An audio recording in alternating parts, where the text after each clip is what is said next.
శ్రోతలకు మనవి, మరిన్ని ఆత్మబోధ మరియు అచల సిద్ధాంతం, భగవద్గీత తెలుగు ప్రవచనముల కొరకు కింద ఉన్నటువంటి ఎర్ర కలర్ సబ్స్క్రైబ్ బటన్ను క్లిక్ చేయండి. అలాగే పక్కన ఉన్నటువంటి గంట బటన్ను నొక్కండి.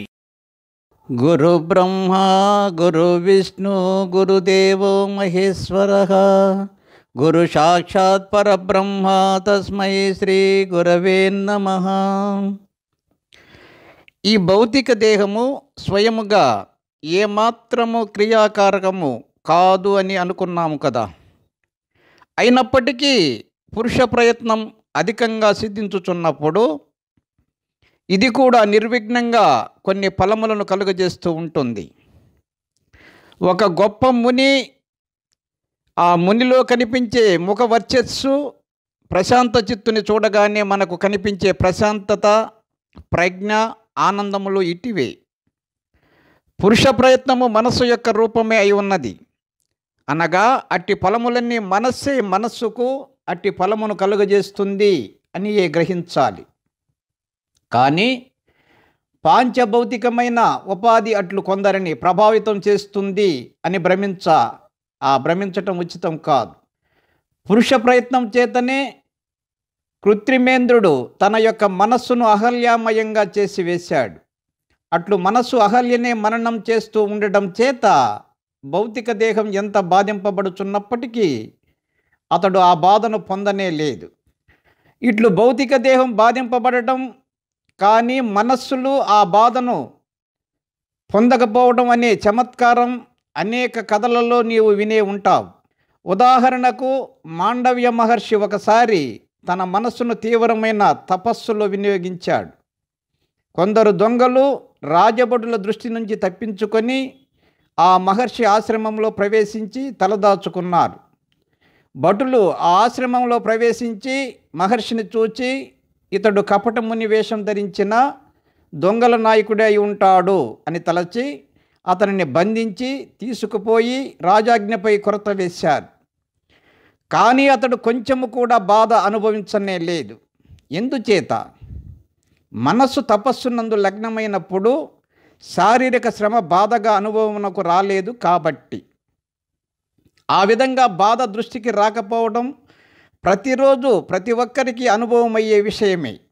ధ్యాన నిష్ట కూడా ఉత్తమ పురుష ప్రయత్నము చేత మాత్రమే సాధ్యం కదా. ఇలా మానసిక ప్రవృత్తి ప్రభావం గురించి ఎన్నో దృష్టాంతాలు ఉన్నాయి. మరొక సంఘటన చెబుతాను, విను. దీర్ఘపుత్రుడు అనే మహర్షి ఒకసారి ఒక యజ్ఞం చేయ తలపెట్టాడు. యజ్ఞ సామాగ్రి కొరకై ఒక రాజును ఆశ్రయించాలని బయలుదేరాడు. అట్లా నడిచిపోతూ ఉండగా త్రోవలో విధివశాస్తూ ఒక బావిలో పడిపోయాడు. ఆ బావి నుండి తనంతట తానే బయటకు వచ్చుటకు ఏమాత్రం వీలు కాలేదు. అతని మనస్సు మాత్రము నేను లోకమునకు శుభం చేయగల ఈ యజ్ఞం చెయ్యాలి అనునట్టి బలవత్తరమైన సంకల్పము కలిగి ఉన్నది. అప్పుడు ఆ బావిలోనే ఊహతో లేక మనస్సుతో మహాయజ్ఞం ప్రారంభించాడు. ఋత్విక్కులను ఆహ్వానించాడు, అగ్నిగుండమును సంకల్పించాడు, సశాస్త్రీయంగా అంతా నిర్వర్తించాడు. అప్పుడు ఇంద్రుడు ప్రసన్నుడై ఆ బావి నుండి దీర్ఘతపుని బయటకు చేర్చి తన ఇంద్ర పదవిని సమర్పించాడు. చూచావా, ఇక్కడ మనస్సు చేసిన పురుష ప్రయత్నము శరీరము పాల్గొనకపోయినప్పటికీ ఉత్తమ ప్రయోజనం ప్రాప్తింపజేసింది. ఇంతకుముందు మనం జ్ఞానుల గురించి చెప్పుకున్నాం. వాళ్ళు సామాన్య మానవులే కదా. అయితే ఏం, పురుష ప్రయత్నం చే మనోబలం, చిత్త ఏకాగ్రత సంపాదించారు. మనోబలం చేత బ్రహ్మప్రాప్తిని పొందారు. వారిని ఇప్పుడు ఆ స్థానం నుండి తొలగించటం ఎవరి వల్ల కూడా కాదు. ఆ విధంగా ఈ దేవతలలో, మానవులలో, జంతువులలో, తదితర పాతాళ జీవులలో కొంతమంది తమ యొక్క చిత్త ఏకాగ్రత యొక్క మరియు జ్ఞాన ఉపాసనలు ఏమాత్రం త్యజించకుండా ఉంటూ ఉన్నారు కూడా. నాయన, ధ్యేయ వస్తువునందు ఏకాగ్ర చిత్తము కలిగి ఉంటే ఆ చిత్తమును శారీరక మానసిక వ్యాధులు కానీ, శాపములు కానీ, విద్రోహ చర్యలు కానీ, పాప స్వభావులకు రాక్షసుల ప్రయత్నములు కానీ విరమింపజేయలేవు. బండశిలను కమలము ఛేదించగలదా? కొందరు శాపమును పొందినప్పుడు ఆయా శాపములచే నిర్ణయించబడిన నూతన శరీరాలు పొందటం, జ్ఞానప్రాప్తి విషయంలో అసమర్థులై ఉండటం జరుగుతున్న మాట నిజమే. దానికి కారణము చిత్తము యొక్క అదృఢత్వమే సుమా.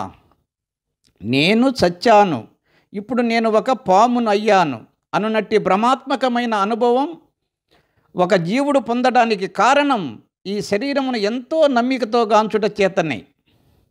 అనగా నేను ఈ శరీరమును అను భావనయే అట్టి దౌర్భాగ్యమునకు దారితీస్తూ ఉంది. అది కూడా ఆ మనస్సు యొక్క అశుభములకు దారితీయు ప్రయత్న రూపమే. సావధాన చిత్తులైన వారు ఈ ప్రపంచమునందు జాగ్రత్త దశ ఎందు గాని స్వప్నమునందు గాని ఎట్టి దోషముల చేత కూడా పీడింపబడజాలరు. అసావధాన చిత్తులే ఎప్పటికప్పుడు రాగద్వేషముల చేత, సుఖదుఖముల చేత, మానవమానముల చేత తాండనం పొందుచున్నారు. ఆ ద్వంద్వముల ప్రభావం చేత అనేక క్లేశములు అనుభవిస్తూ ఉన్నారు. సంసారము అని శాస్త్రములచే చెప్పబడుచున్నది ఏమిటి? ఈ జీవుడు నిజరూపముగు ఆ బ్రహ్మము విషయమై అవసాదాన చిత్తుడై అవగాహన లేక ఉండుటయే సుమా. ఓ సర్వజనులారా, మీరు పురుష ప్రయత్నముని ఆశ్రయించండి. మనస్సు చేతనే పవిత్ర మార్గంలో నియోగించండి. మనసైవ మనస్తాస్మా పౌరుషేణ పూమానిహ స్వకమేవ స్వకైనేవ యోజయోత్ పావనే పది.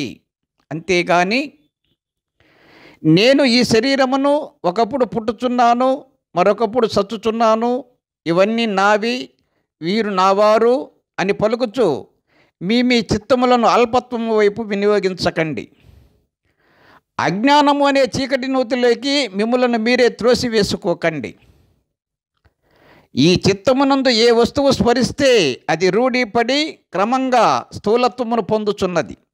క్రమంగా అది అతనికి సత్యముగా తోచుచున్నది. తల్లి తన బిడ్డను మొరాయిస్తూ అల్లరి చేస్తున్నప్పుడు, ఓయి అల్లరి మాను, లేదా అటువైపు ఆ చీకటిలోకి చూడు, అక్కడ ఒక బూచి ఉన్నది కనిపిస్తుంది కదా, ఆ బూచిని పిలుస్తాను, ఆపై నీ ఇష్టం అని అంటూ ఉంటుంది. ఆ వాక్యములు ఆ బాలుని చిత్తమునందు ప్రవేశిస్తాయి, రూఢీ పడిపోతాయి. అప్పుడు అతనికి ఆ చీకట్లో నిజంగా బూచి అన్నదేదో కించిత్ కదలికలతో కనిపిస్తూ ఉంటుంది. మనస్సు అట్లు కల్పన చేసుకొని కనులతో చూస్తుంది. ఈ మనస్సును ఆయా పురుష ప్రయత్నములచే ఎప్పటికప్పుడు ఇంత పూర్వ వాసనలను త్యజించి వేస్తూ నూతన దృఢవాసనల ప్రాబల్యం చేత నూతన రూపములుగాగుచున్నది. ప్రవహించడం ప్రారంభించిన జలం ఒక క్షణంలో తరంగ రూపం పొందుతుంది కదా. ఈ మనస్సు కూడా క్రొత్త దృఢభావనలచే వెంటనే ధ్యేయ వస్తు రూపముకు పొందగలదు. అందుచేత మానవుడు మనస్సును ఉత్తమ భావనల వైపే నడిపించాలి. దృఢభావనకు మహత్తరమైన శక్తి ఉన్నది. దృఢభావనచే మనస్సు సూర్యబింబమునందు కూడా అంధకారమును గాంచగలదు. సర్వము భావనామయమే కదా, అంతా కూడా నీ మనసులో ఉన్న భావమే కదా. ఈ మనస్సు దేనిని భావిస్తే దానిని శీఘ్రంగా పొందుచున్నది. అట్లు పొందిన దానిని హర్ష విషాదములతో అనుభవించుచున్నది. కర్తయ్యకు మనస్సే భక్త కూడా అగుచున్నది అని మేము గ్రహిస్తున్న నిత్య సత్యమును ప్రకటిస్తూ ఉన్నాం. దృఢభావనచే ఈ చిత్తము చంద్రుని యందుని కూడా అనేక అగ్నిజ్వాలలు గాంచుచు ఉష్ణత్వమును అనుభవించగలదు. దగ్ధమై పరితాపం కూడా పొందగలదు. ఈ చిత్తము తన భావము చేత రాతి నేలలో జలానుభవం పొంది ఆ జలమును త్రాగి తృప్తిగా నాట్యం చేయగలదు. తన కల్పన చేతనే ఆకాశంలో గొప్ప వనమును దర్శించి ఆ వనంలో సంచరిస్తూ పుష్పాలను ఫలములను కోయటం, వృక్షములను పెంచటం, నరకటం కూడా చేయగలదు. ఇట్లు మనస్సే బంధము, మనస్సే మోక్షము. మనస్సు తాను సంకల్పించిన ఇంద్రజాలమును తానే వీక్షించుచున్నది. జీవుని యొక్క జగద్దర్శనమంతా అట్టిదే సుమా. వాడి మనస్సే వాడికి ఆ విధంగా తోస్తూ ఉన్నది. కాబట్టి సర్వజనులారా, ఈ జగత్తు సత్తు కాదు, అసత్తు కాదు అని భావించండి. మీ ఉత్తమ ప్రయత్నములచే పలు విధములైన కల్పనలతో కూడిన ఈ పరిచ్ఛిన్న దృష్టి క్రమక్రమంగా త్యజించండి. సర్వగామి, అఖండము, అద్వితీయము అయినట్టి ఆత్మతత్వమునే నేను, ఈ నా చిత్తము యొక్క స్వరూపము కూడా ఆ చిదాకాశ తత్వమే అని భావించి సర్వకల్పనలను త్యజించి సుఖరూపులు అగుదురుగాక. బ్రహ్మము సర్వదా అనిర్వచనీయము, వాక్కుకు అతీతము. అట్టి అనిర్దేశ్యతత్వముకు బ్రహ్మము నుండి మొట్టమొదట సర్వవ్యాపకమగు అవ్యాకృతము ఉదయించింది. అది కాలక్రమంగా సంకల్ప వికల్ప రూపమగు మననశక్తిచే కొంత స్థూలత్వమును చెంది మనస్సు అగుచున్నది. ఆ మనస్సు ఒకానొకప్పుడు సూక్ష్మభూత కల్పనతో కూడి ఉంటుంది. అప్పుడు దాని నుండి తేజోరూపముకు సమిష్టి లింగ శరీరాభిమాని అయినట్టి పురుషుడు, పురుషాకారమే స్వభావముగా గల తత్వము ఉదయిస్తున్నాడు. అట్టి సమిష్టి సృష్టి అభిమానిని బ్రహ్మ అని, హిరణ్యగర్భుడు అని, స్వయంభువు అని లక్షణములను దృష్టిలో పెట్టుకుని శాస్త్రములు వర్ణిస్తున్నాయి. ఈ సమిష్టియగు ఆ బ్రహ్మ మనోరూపుడు మాత్రమే కదా. కనుక మనోరూపమే జగత్తునకు కర్త అయి ఉన్నది. మననతత్వమే ఆకారముగా గల భగవంతుడు బ్రహ్మదేవుడు సంకల్పరూపుడై ఉన్నాడు. అతడు దేనిని ఎట్టు సంకల్పిస్తాడో దానిని వెంటనే అట్లే దర్శిస్తూ మరియు పొందుతూ ఉంటాడు. అతడు సంకల్ప సిద్ధి కలవాడు. అతడు తన యొక్క సంకల్ప శక్తి ప్రభావం చేత అవిద్యను కల్పించినాడు. అట్టి అవిద్యా కల్పన చేతనే బ్రహ్మదేవుడు ఈ పర్వత, తృణ, సముద్రయుక్తమగు జగత్తును సృజించాడు. చిత్తమే స్వరూపముగా గల బ్రహ్మము నుండే సృష్టి జనించుచున్నది. కానీ కొందరు జడములకు పరమాణువుల చేతనే ఈ సృష్టి ఏర్పడినది అని వాదిస్తున్నారు. పరమాత్మ, భగవంతుడు, జగత్తు వేరువేరు సిద్ధాంతములు ఏమిటి అనుకున్నప్పుడు ఆయా వాదముల వాటన్నిటిలో కొన్నిటిని ఇక్కడ ప్రస్తావిస్తాను. ఒకటి పరమాణువాదము. జడములైన వేరువేరు పరమాణువులే ఈ సృష్టి. పరమాణువులు తప్పిస్తే ఇక్కడ ఏది లేదు. భగవంతుడు అనబడినది ఏది ఎక్కడా లేదు. మనకు ఇది ఉత్కృష్టమైన సత్యమును ప్రసాదించుట లేదు. ఎందుచేతనంటావా? ఈ వస్తుజాలములన్నీ అనేక స్వరూప స్వభావములు కలిగి ఉంటున్నాయి కదా. ఇంద్రియములకు, వస్తువులకు ఒకానొక సానుకూల్యత ఏర్పడి ఉంటుంది. ఈ పరమాణువులు ఇన్ని రకములుగా వనగూడవలసినదిగా శాసించుచున్నది ఎవరు? నాలుక, ఉప్పులందు ఆ సమన్వయమును కల్పించి రుచి యొక్క అనుభవమును పొందింపజేస్తున్నది ఏది? కర్తయే లేకపోతే ఈ సూర్య, చంద్ర, నక్షత్ర, భూమి, వృక్షాది చమత్కారమైన వస్తువులతో కూడిన ఈ జగన్నిర్మాణము ఎట్లా సిద్ధిస్తుంది? ఇక రెండవది ప్రధాన కారణవాదము. ఈ వాదము ప్రతిపాదించు ద్రష్టలు సర్వమునకు పరమాత్మయే కర్త అని చెప్పుచున్నారు. అయితే భగవంతుడు అసంగుడు, ఉదాసీనుడు, కార్యకారణములకు అతీతుడు అని సామవేదాదులు శ్లాఘిస్తున్నాయి. ఆయనకు ఈ సృష్టి కార్యము నిర్వర్తించుట వలన కలిగే ప్రయోజనం ఏమి ఉంటుంది? సర్వ ప్రయోజనములకు అతీతుడై సాక్షీభూతుడై ఉన్న పరమాత్మ తత్వమునకు ఈ జగత్ కర్తృత్వం ఎట్లా ఆపాదిస్తాం? కనుక ప్రధాన కారణవాదము కూడా సరిపోదనే మేము భావిస్తూ ఉన్నాం. 3 విజ్ఞాన కారణవాదము. వీరు భగవంతుడే ఈ జగత్తు రూపమున వివర్తం పొందుచున్నాడు అని చెప్పుచున్నారు. అయితే చైతన్య స్వరూపుడకు భగవంతుడు జడ రూపమును ఎట్లా పొందుతాడు?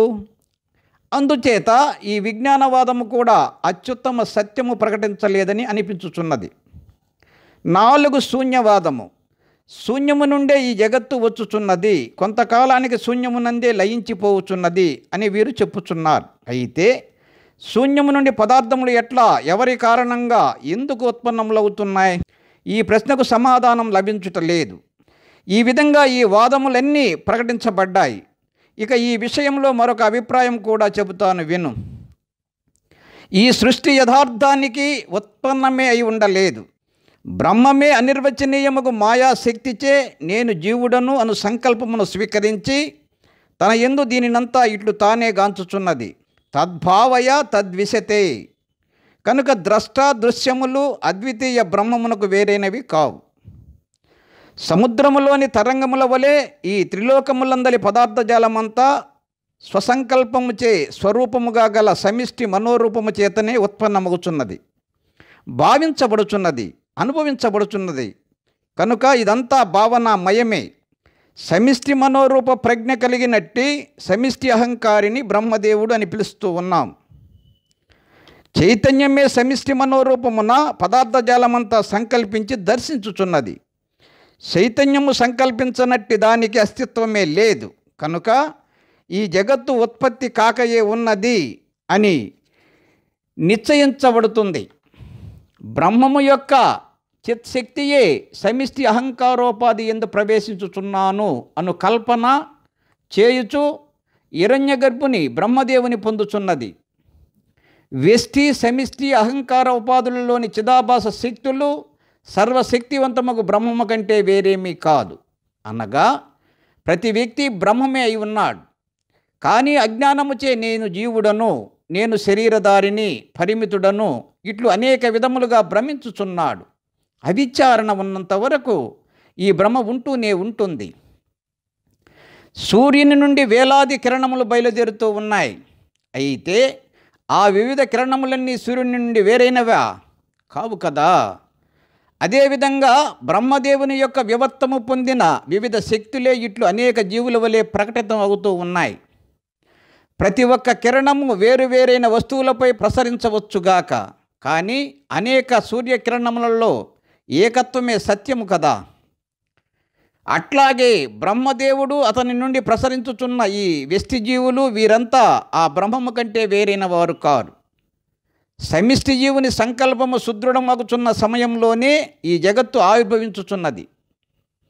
సమిష్టి జీవుడే వివిధ జీవులుగా అయి ఈ జగత్తును అనుభవించుచున్నాడు. ఇందలి ప్రతి జీవి సమిష్టి జీవుని తత్వమే అయి ఉన్నది. సమిష్టి జీవుడు బ్రహ్మము కంటే వేరు కాదు. వ్యష్టి జీవుడు కూడా బ్రహ్మమే. ఈ జీవులంతా బ్రహ్మము నుండే బయలుదేరి ఉన్నారు.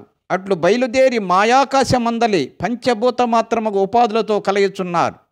అన్ని వేళలందు వీరంతా చిదాకాశ స్వరూపులే అని వేదవాక్యములు ప్రకటిస్తున్నాయి కదా. వీరు వాసనలు కర్మలు అనుసరించి స్థావర జంగమ రూపాలను పొందుచున్నారు. ప్రాణశక్తి ద్వారా వీర్య రక్తాది రూపమున బీజత్వమును పొందుచున్నారు. అయినప్పటికీ తమ యొక్క ఆ బ్రహ్మ శక్తిత్వమునకు త్యజించుట లేదు. అట్లు బీజత్వము పొంది యోని మండలము నుండి వారు జగత్తున ఉత్పన్నమగుచున్నారు.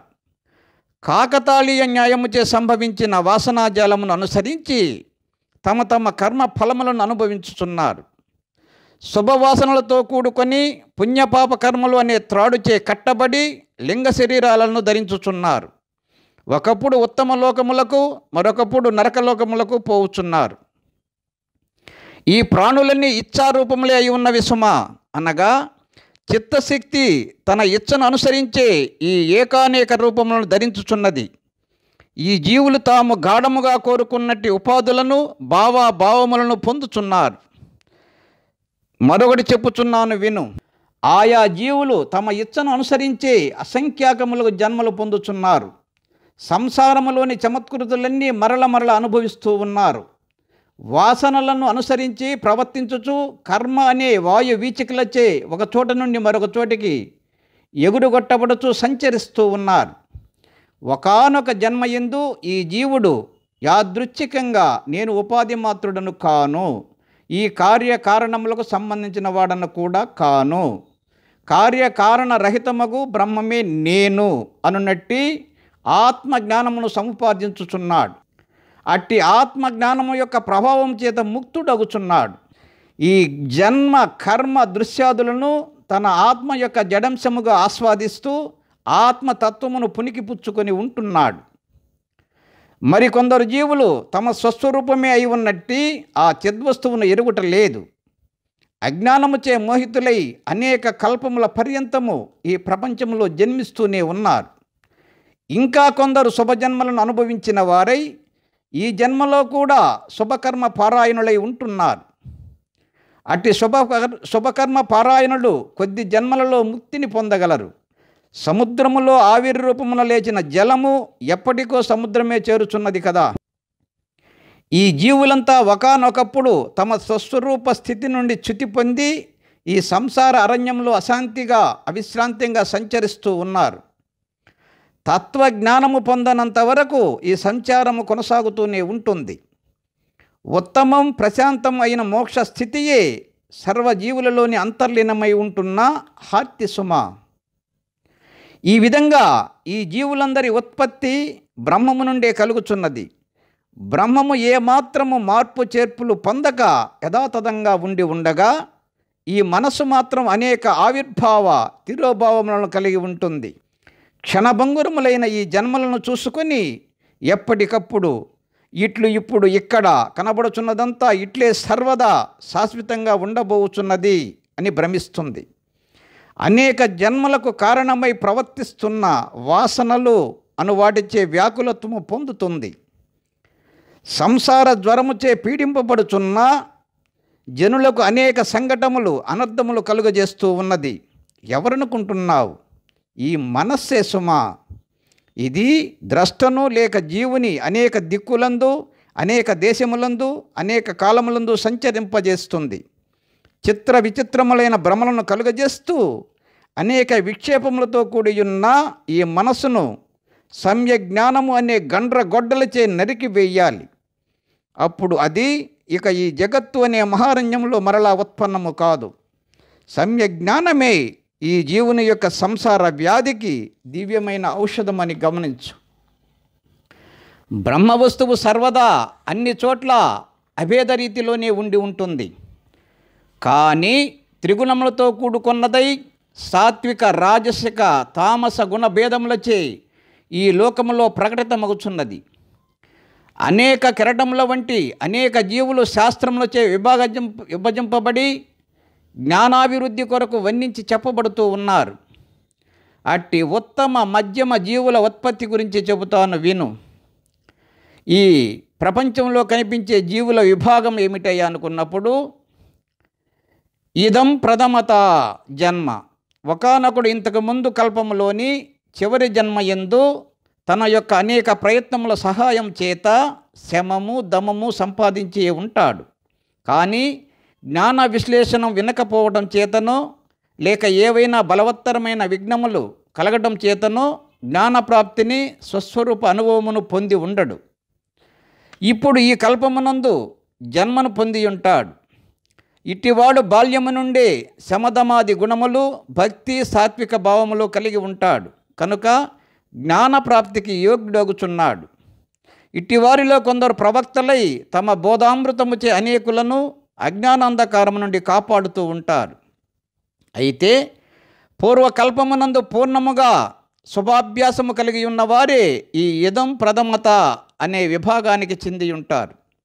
వారు ఈ జన్మయందో లేక మరు జన్మయందో ముక్తికి అర్హులగుచూ ఉంటారు.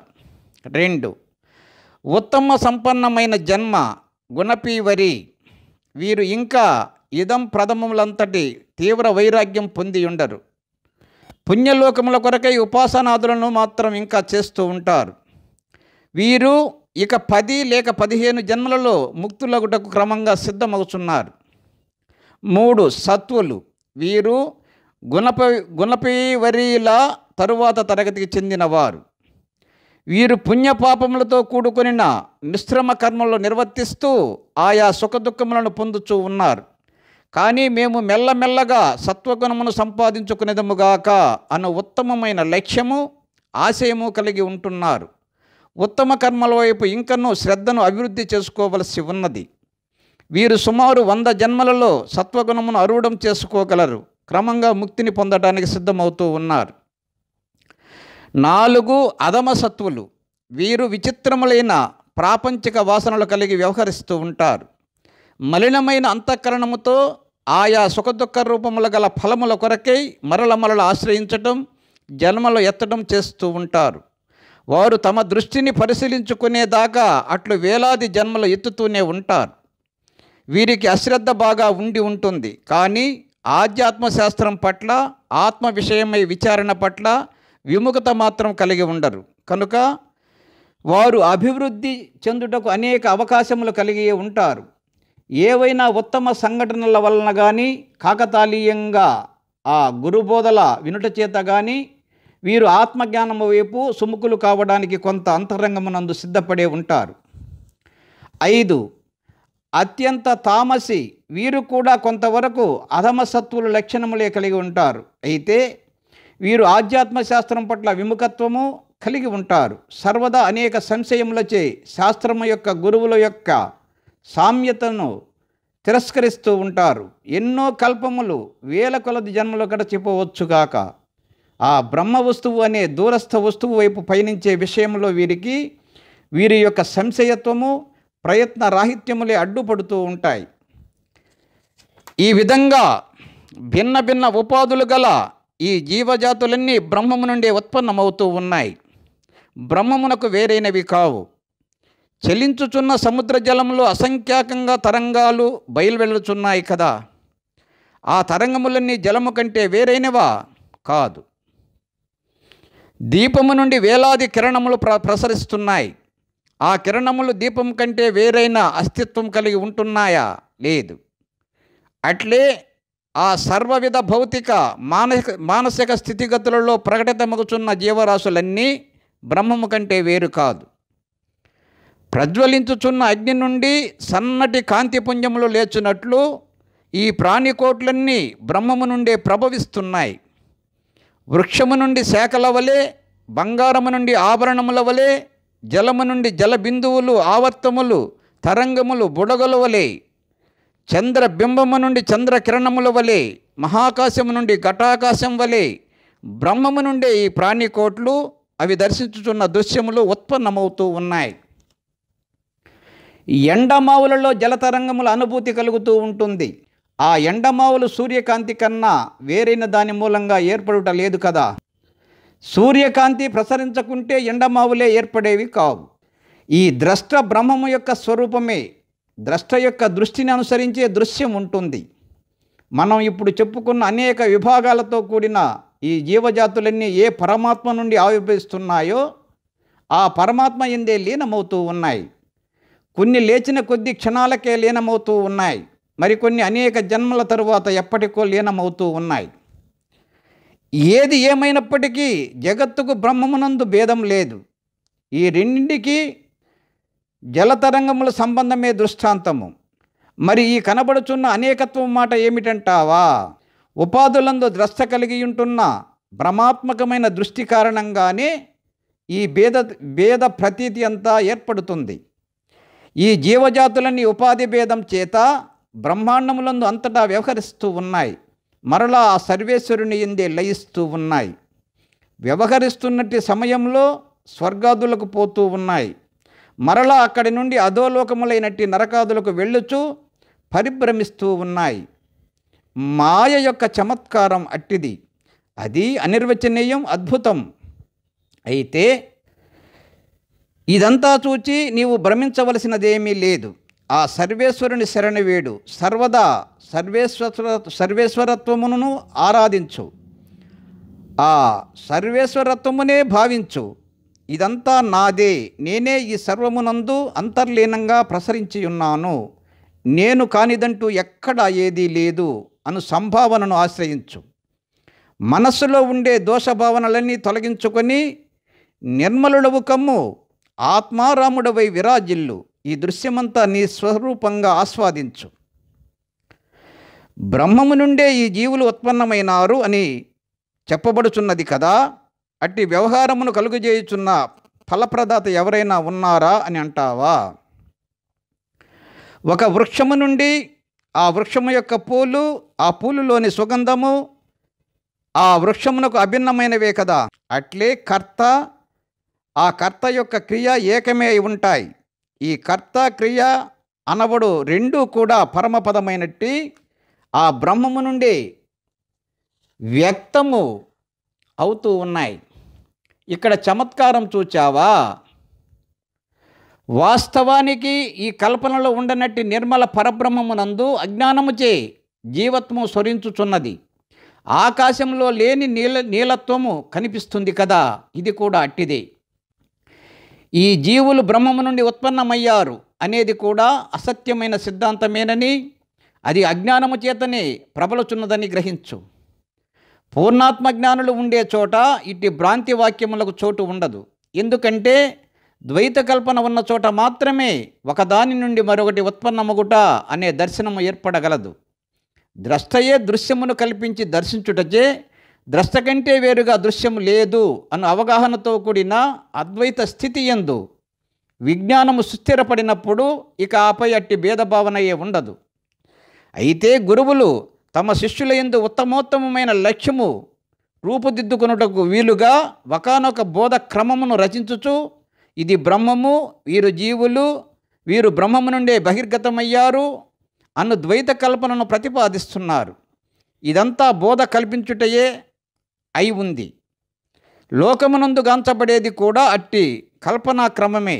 ఒకవేళ అద్వితీయమగు బ్రహ్మము నుండే లేక అసంగుడకు పరమాత్మ నుండే ఈ కనపడేదంతా ఉత్పన్నమవుతుంది అని చెప్పుకున్నా అట్లు ఉత్పన్నమగుటకు ఉపాదాన కారణం బ్రహ్మమే లేక పరమాత్మే అయి ఉండాలి.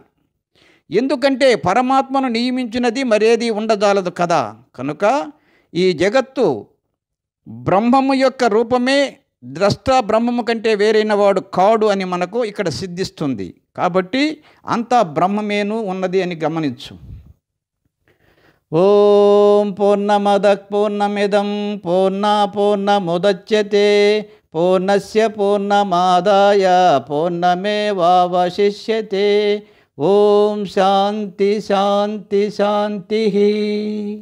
శ్రోతలకు మనవి, మరిన్ని ఆత్మబోధ మరియు అచల సిద్ధాంతం భగవద్గీత తెలుగు ప్రవచనముల కొరకు కింద ఉన్నటువంటి ఎర్ర కలర్ సబ్స్క్రైబ్ బటన్ను క్లిక్ చేయండి. అలాగే పక్క ఉన్నటువంటి గంట బటన్ను నొక్కండి. అలాగే ఇక్కడ ఉన్నటువంటి లైక్ బటన్ను నొక్కండి మరియు షేర్ చేయండి. ఈ అచల బోధ గురించి మీ అభిప్రాయాలను కింద ఉన్నటువంటి కామెంట్ బాక్స్లో కామెంట్ చేసి మాకు మీరు తెలుపగలరు.